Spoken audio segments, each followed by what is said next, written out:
Bismillahirrahmanirrahim. Assalamualaikum warahmatullahi wabarakatuh. Alhamdulillah, wassalatu wassalamu ala rasulillah wa ala alihi wa sahbihi wa mawalah wa ba'd. Para pemirsa Gontor TV yang berbahagia, pada kesempatan kali ini marilah kita senantiasa memanjatkan puji syukur kehadirat Allah yang setiap saat senantiasa menyempurnakan rahmat serta nikmatnya kepada kita semuanya, sehingga kita bisa menikmati kehidupan ini, kita bisa menyaksikan tanda-tanda kekuasaan Allah yang semuanya merupakan bukti atas kekuasaannya di alam semesta ini. Pada kesempatan kali ini, mari kita merenung sejenak untuk mengadakan semacam introspeksi bagaimana sebenarnya hubungan kita dengan Allah Subhanahu wa Ta'ala. Seseorang akan tampak hubungannya dekat atau jauh dari Allah Subhanahu wa Ta'ala, diantaranya dari doa-doa yang dia panjatkan kepada Allah. Seseorang yang mempunyai hubungan spesial dengan Allah, yang dekat jiwa dan hatinya kepada Allah, adalah mereka yang senantiasa rindu untuk senantiasa berhubungan dengan Allah, untuk senantiasa bermunajat, berdoa, menyampaikan semua keluh kesahnya, harapan-harapannya kepada Allah Subhanahu wa Ta'ala. Maka kalau kita menyaksikan seseorang yang bisa menikmati doa, bisa menikmati tadarruk, bisa menikmati ibtihal kepada Allah, itu salah satu bukti bahwa dia adalah orang yang dekat kepada Allah Subhanahu wa Ta'ala. Sebaliknya, manakala kita menyaksikan atau kadang-kadang diri kita sendiri merasakan kita malas berdoa, kita enggan bermunajat kepada Allah, doa-doa kita terasa kering dan gersang, berarti kita sudah semakin jauh dari Allah Subhanahu wa Ta'ala. Dalam surat Al-Baqarah ayat 186, Allah berfirman, A'udzu billahi minasyaitonir rajim. Wa idza sa'alaka 'ibadi 'anni fa inni qarib ujibu da'watad da'i idza da'an falyastajibu li wal yu'minu bi la'allahum yarshudun. Dan apabila hamba-hambaku bertanya kepadamu wahai Muhammad tentang aku, tentang Allah, maka sungguhnya aku ini dekat. Aku akan mengabulkan permohonan orang yang berdoa kepadaku apabila dia memohon kepadaku. Maka hendaknya mereka memenuhi perintah-perintahku serta beriman kepadaku, agar mereka senantiasa mendapatkan bimbingan ke arah jalan kebenaran. Dalam ayat ini secara jelas dan tegas, Allah Subhanahu wa Ta'ala berjanji kepada kita semuanya bahwa hanya Allah lah yang akan mengabulkan doa.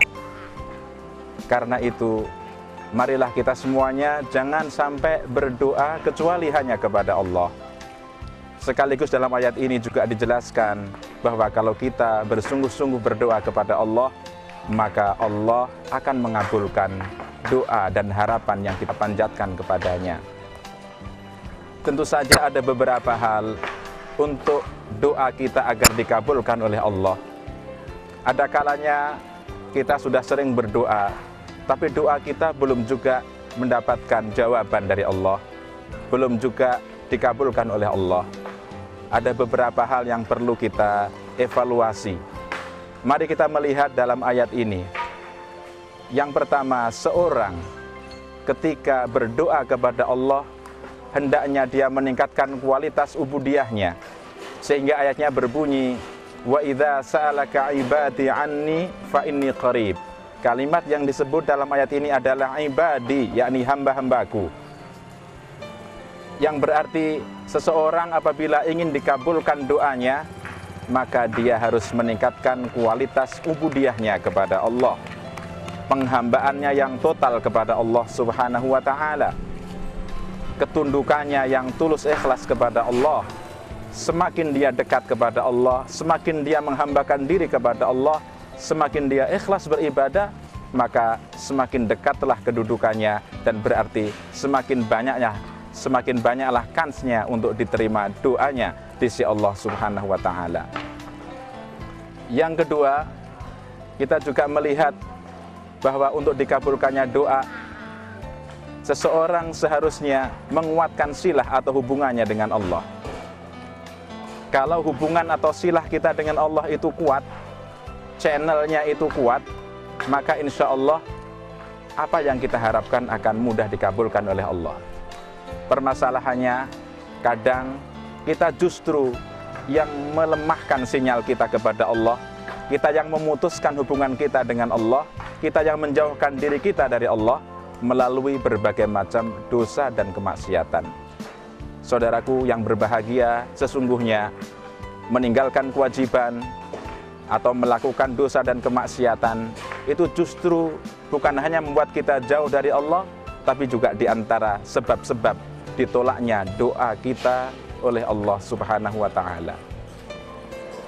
Yang ketiga, agar doa kita dikabulkan oleh Allah Subhanahu wa Ta'ala, hendaknya kita memperbaiki apa yang kita makan.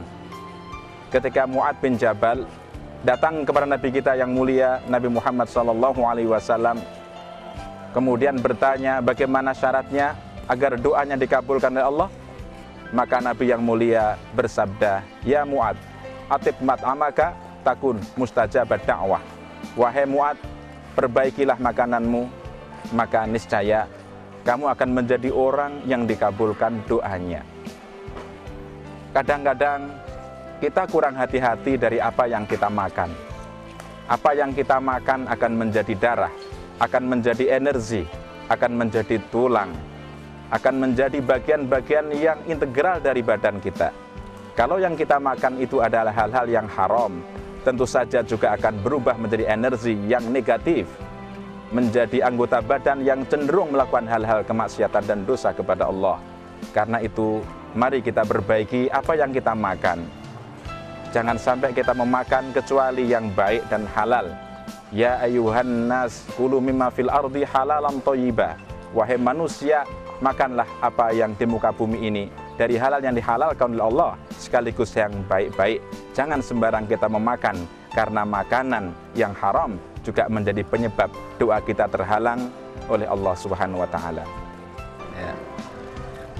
Para pemirsa Gontor TV yang berbahagia, dari doa sebenarnya kita juga bisa melihat apa yang menjadi harapan dan cita-cita seseorang dalam hidupnya. Seseorang bisa dilihat dari panjatan-panjatan doanya, rangkaian-rangkaian doa yang dia sukai, yang sering dia panjatkan kepada Allah. Dari situ tercermin seperti apa sebenarnya harapan, cita-cita, dan falsafah hidupnya. Seorang yang orientasi hidupnya hanya urusan duniawi, tentu yang diharapkan dan didoakan dan dimohonkan kepada Allah hanya masalah-masalah duniawi. Seseorang yang mengharapkan jangkauan yang jauh ke akhirat, tentu doanya pun menjangkau dunia dan akhirat. Maka untuk melihat seseorang seperti apa cita-citanya, filsafat hidupnya, lihatlah doa-doanya. Demikian pula kita hendaknya, mari kita membangun sebuah cita-cita yang luhur, sebuah harapan, sebuah filsafat hidup yang agung, dan itu kita rangkai dalam doa-doa kita kepada Allah Subhanahu wa Ta'ala. Dalam Al-Quran sangat banyak para nabi dan rasul memberikan keteladanan kepada kita tentang doa. Di antara doa-doa yang indah itu adalah seperti yang dipanjatkan oleh Nabi Ibrahim alaihissalam, yang diabadikan dalam surat Ibrahim oleh Allah Subhanahu wa Ta'ala. Doa beliau mencerminkan bagaimana kegelisahan generasi tua agar dikaruniai oleh Allah Subhanahu wa Ta'ala putra-putri atau generasi yang solehin yang akan melanjutkan perjuangan orang tuanya. Dalam salah satu doa beliau yang monumental adalah Rabbana inni askantu min dzurriyyati biwadin ghairi dzi zar'in 'inda baitikal muharram Rabbana liyuqimus shalah faj'al afidatan minan nasi tahwi ilaihim warzuqhum minas tsamarat la'allahum yashkurun. Dalam doa ini kita mencoba untuk memahami apa yang menjadi harapan dan cita-cita Nabi Ibrahim alaihissalam. Sekaligus dalam doa ini kita akan menemukan bagaimana kiat dan cara-cara yang beliau tempuh untuk menyiapkan generasi muttaqin, generasi Ismail yang siap memegang estafet perjuangan setelah bapaknya. Yang pertama, Nabi Ibrahim alaihissalam menempatkan putranya Ismail di sebuah lingkungan yang baik. inda baitikal muharram. Di sini jelas sekali bahwa Nabi Ibrahim alaihissalam berdoa untuk dikali putra generasi yang solehin. Beliau berkepentingan yang pertama membangun sebuah komunitas, sebuah milieu, sebuah lingkungan yang baik, yang kondusif untuk putranya.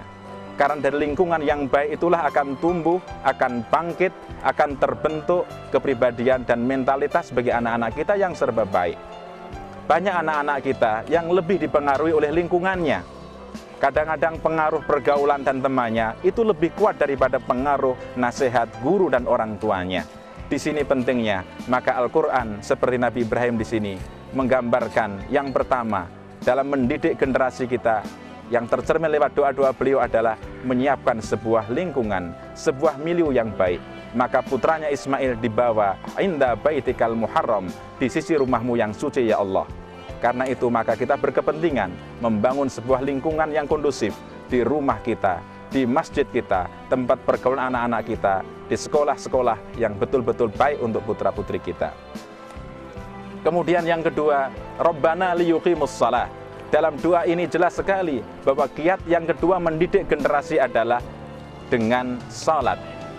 Karena melalui pendidikan salat ini, anak-anak kita akan terlatih disiplin waktu, akan terlatih bermasyarakat, akan terlatih berjamaah, akan terlatih kebersihan, dan sangat banyak lagi nilai-nilai pendidikan yang terkandung dalam ibadah salat. Dari salat telah segala sesuatunya akan terukur, sehingga generasi salaf memberi nama salat dengan al-mizan, yang artinya timbangan, yang artinya adalah ukuran untuk mengetahui kualitas amal-amal yang lain. Kelak pada hari kiamat, yang akan dihisab pertama kali dari amal ibadah kita adalah salatnya. Kalau salatnya beres, semuanya akan ikut baik. Sebaliknya, kalau salatnya tidak beres, semuanya akan rusak. Di sini pentingnya kita mendidikkan salat sejak dini kepada anak-anak kita, agar mereka kelak menjadi generasi penegak salat. Rabbana liyuqimus shalah. Yang ketiga, faj'al afidatan minan nasi tahwi ilaihim. Ya Allah, jadikanlah hati sebagian manusia jatuh simpati kepada mereka.